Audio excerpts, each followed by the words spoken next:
Just over this North Dakota hill on scenic Highway 1806, there's been a steady beat of opposition that's been so deafening at times. This is unlawful! Disperse now! It's echoed far beyond the borders of the encampment. It's been really challenging for North Dakotans. Okay, I'm going. We don't like conflict. Conflict because of construction on the nearly $4 billion Dakota Access Pipeline that is scheduled to be finished this year.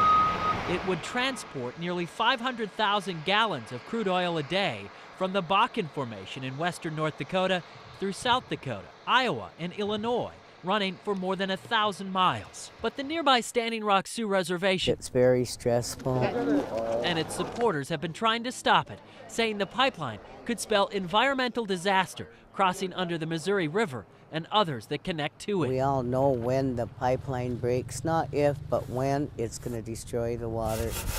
Michelle Tyon was born on the Standing Rock Reservation, which is not far from where the construction is happening, and has lived at this camp for 3 months in hopes of stopping construction.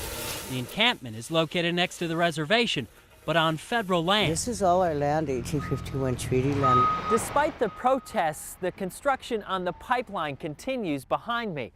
But to get here, the security is very tight. We feel that this pipeline is in the best interest of the public.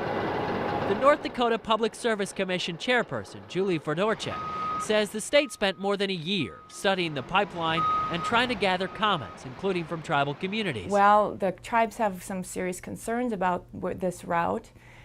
It does not cross tribal land.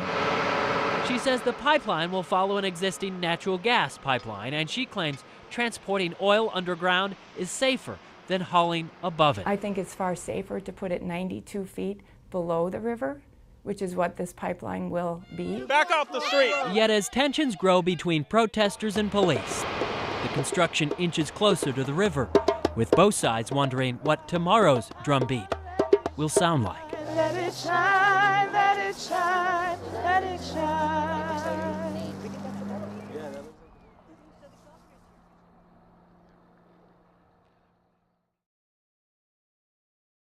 This is unlawful! Disperse! It's caused months of high-profile protests. Why is it okay for you to walk across that road and not us? Disperse! I think that this is a human rights issue. Okay, I'm going. And controversial clashes. What's going on? We're following your orders! The protest activities, if they were legal and lawful, there'd be absolutely no issues. The Standing Rock Sioux tribe, along with supporters near Bismarck, are protesting construction of a major oil pipeline snaking through North Dakota and underneath the Missouri River, about a half-mile from the reservation. They've taken over federal land near southern North Dakota. We're on sacred land. Land they claim is theirs because of century-old treaties. And they're literally building a small town on it. These people know how to take care of the environment, you know? Just give back to them what's theirs. Bemidji resident Philip Nelson is one of dozens of Minnesotans who have come here worried about the water if the pipe should break.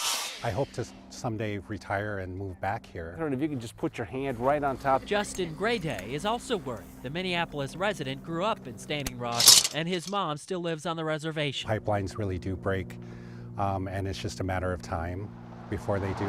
The pipeline and the protests have divided communities, and 45 miles from the reservation, Bismarck is not immune. You are the most hated place on earth right now.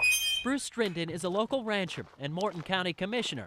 He came out in favor of the pipeline and says he gets threatening phone calls daily because of it. You are soulless there. A lot of these people are very sincere in their beliefs, but the other thing I have to say is they're not here. He says the county has already spent $10 million in part to pay for law enforcement along with damage to property. Some protesters burned trucks near the river in hopes of keeping law enforcement out of the camp.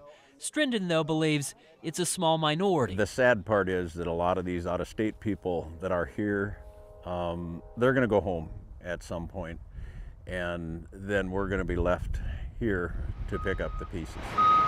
But with the federal government stopping construction recently as it inched closer to the Missouri River, We got to spin it the other way? no one seems to be going anywhere soon. We wanted to be a witness to it. We don't just want to read about it in the papers.